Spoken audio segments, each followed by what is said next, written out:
Shqiptar nga diaspora mbërritën posaçërisht në protestën e 76 në Tiranë për t'u bashkuar qytetarëve shqiptar që kërkojnë dorëheqjen e qeverisë dhe ndryshimin e sistemit politik në vend. Përveç kërkesave për largimin e qeverisë, shqiptar të shumtë të ardhur nga vende të ndryshme evropiane deri nga Shtetet e Bashkuara të Amerikës shprehën për mikrofonin e News 24 edhe fjalë zemre për atë dheun e munguar. Kërkesa numër 1, siç e thotë Turma, dorëheqja e qeverisë. Kam vuajtur shumë prindrit e mi, jam rritur duke dëgjuar për historitë e tyre. Kemi 36 vite që Shqipëria është peqoruar. Arsyet që u largom nga Shqipëria ishin se kushtet ishin s'kishim të ardhe. Donim të krijonim familje, nuk e krijonim dot Shqipëri. Konditat e jetesës të denj nuk plotësohen më për askënd, edhe në fakt po ndjejmë që ka një projekt antikombëtar shqiptar. Po bëjmë arshimin me diasporën, sepse njerëzit e zemrës kanë ardhur. Disa nga njerëzit e zemrës kanë ardhur këtu. Nga Florida, për të mbështetur protestat që janë bërë prej 76 ditëve tani. Fëmijët e mi studiuan këtu, nuk gjetën punë. Edhe pse u shkolluan atje, djali erdhi këtu. Provoi. Edhe u kthyen prapë atje. Unë punova 40 vjet këtu. Pse të jetoj atje? Unë kam ikur në Gjermani sepse jam detyruar në mënyrë direkte apo indirekte të largohem nga ky vend dhe më dhëm shpirti që fëmijët e mi po rriten në Gjermani.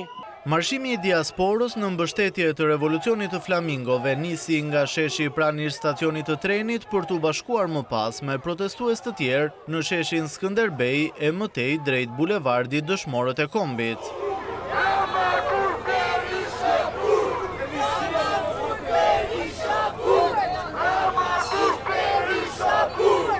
Nga foltorja e improvizuar përpara kryeministrisë, një emigrant nga Italia komentoi deklaratat e kryeministrit Edi Rama për kontratën me votuesit, duke theksuar se kur ajo nuk zbatohet nga njëra palë, kontrata prishet automatikisht.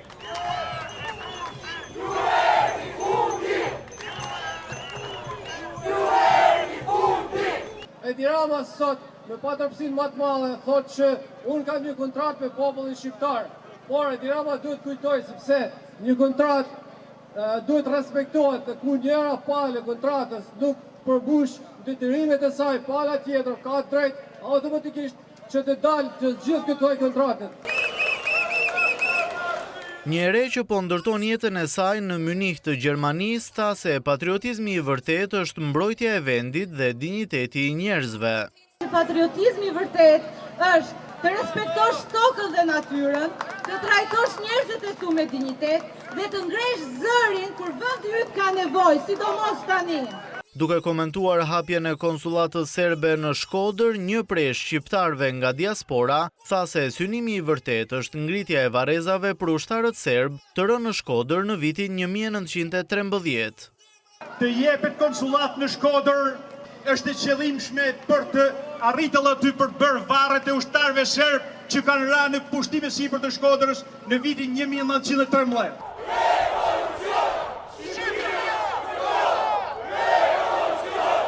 Një ere nga Gjermania tha se fal protestave të diasporës në Evropë dhe në SBA, tashmë shpendi Flamingo identifikohet me revolucionin e flamingove në Tiranë.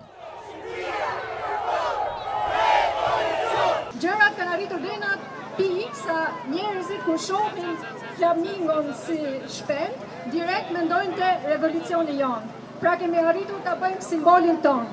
Edhe pse ka lindur jashtë shtetit, një shqiptar e tha se qëndresa do të vazhdojë deri në realizimin e qëllimeve. Këtu këtësh, ka burra, e ka burresha, që derisa pluk pushken zemër ku na rret për Shqipërinë, ne do t'jemi këtu. Një tjetër i ri që jeton jashtë vendit kërkoi nga shqiptarët që të bashkohen në shesh.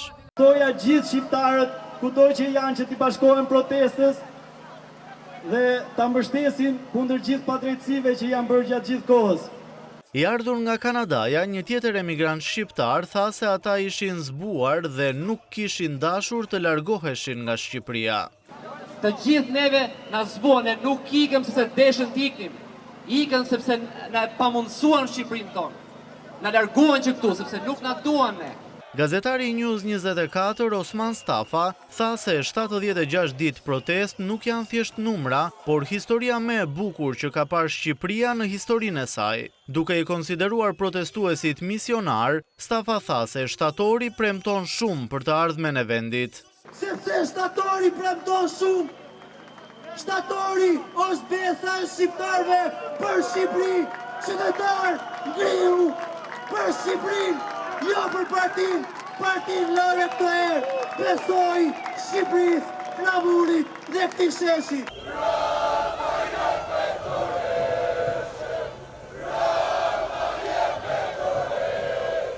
Më pas, mijëra shqiptar marshuan në rrugët e Tiranës duke brohoritur me thirrjet e tyre të qendresës gati 3 mujore.